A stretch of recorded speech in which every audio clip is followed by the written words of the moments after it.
Now the people complained about their hardships in the hearing of the Lord, and when he heard them his anger was aroused. Then fire from the Lord burned among them and consumed some of the outskirts of the camp. When the people cried out to Moses, he prayed to the Lord, and the fire died down. So that place was called Taberah, because fire from the Lord had burned among them.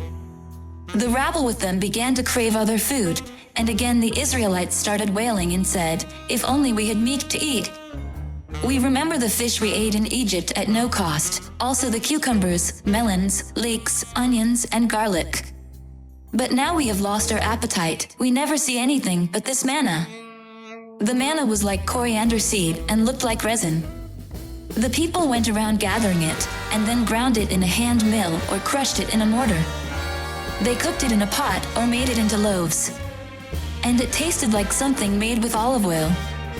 When the dew settled on the camp at night, the manna also came down. Moses heard the people of every family wailing at the entrance to their tents. The Lord became exceedingly angry, and Moses was troubled. He asked the Lord, "Why have you brought this trouble on your servant? What have I done to displease you that you put the burden of all these people on me? Did I conceive all these people? Did I give them birth? Why do you tell me to carry them in my arms, as a nurse carries an infant, to the land you promised on oath to their ancestors? Where can I get meat for all these people? They keep wailing to me, 'Give us meat to eat.' I cannot carry all these people by myself, the burden is too heavy for me. If this is how you are going to treat me, please go ahead and kill me, if I have found favor in your eyes, and do not let me face my own ruin." The Lord said to Moses, "Bring me 70 of Israel's elders who are known to you as leaders and officials among the people. Have them come to the tent of meeting, that they may stand there with you. I will come down and speak with you there. And I will take some of the power of the Spirit that is on you and put it on them. They will share the burden of the people with you so that you will not have to carry it alone. Tell the people, 'Consecrate yourselves in preparation for tomorrow, when you will eat meat.' The Lord heard you when you wailed, 'If only we had meat to eat. We were better off in Egypt.' Now the Lord will give you meat, and you will eat it. You will not eat it for just 1 day, or 2 days, or 5, 10, or 20 days, but for a whole month. Until it comes out of your nostrils and you loathe it, because you have rejected the Lord, who is among you, and have wailed before him, saying, 'Why did we ever leave Egypt?' But Moses said, 'Here I am among 600,000 men on foot, and you say, I will give them meat to eat for a whole month.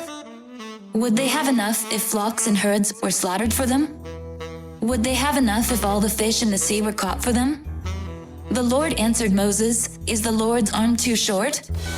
Now you will see whether or not what I say will come true for you.' So Moses went out and told the people what the Lord had said. He brought together 70 of their elders and had them stand around the tent. Then the Lord came down in the cloud and spoke with him, and he took some of the power of the Spirit that was on him and put it on the 70 elders. When the Spirit rested on them, they prophesied, but did not do so again. However, 2 men, whose names were Eldad and Medad, had remained in the camp. They were listed among the elders, but did not go out to the tent. Yet the Spirit also rested on them, and they prophesied in the camp. A young man ran and told Moses, "Eldad and Medad are prophesying in the camp." Joshua son of Nun, who had been Moses' aide since youth, spoke up and said, "Moses, my lord, stop them." But Moses replied, "Are you jealous for my sake? I wish that all the Lord's people were prophets, and that the Lord would put his Spirit on them." Then Moses and the elders of Israel returned to the camp. Now a wind went out from the Lord and drove quail in from the sea. It scattered them up to 2 cubits deep all around the camp, as far as a day's walk in any direction. All that day and night and all the next day the people went out and gathered quail. No one gathered less than 10 homers. Then they spread them out all around the camp. But while the meat was still between their teeth and before it could be consumed, the anger of the Lord burned against the people, and he struck them with a severe plague.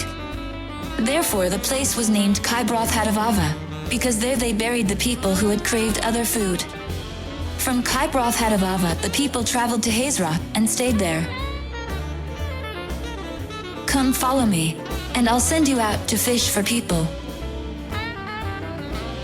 I hope and I pray that the Spirit of God, the Almighty, is with you, and that His Son and His Holy Spirit bless you and your family throughout eternity.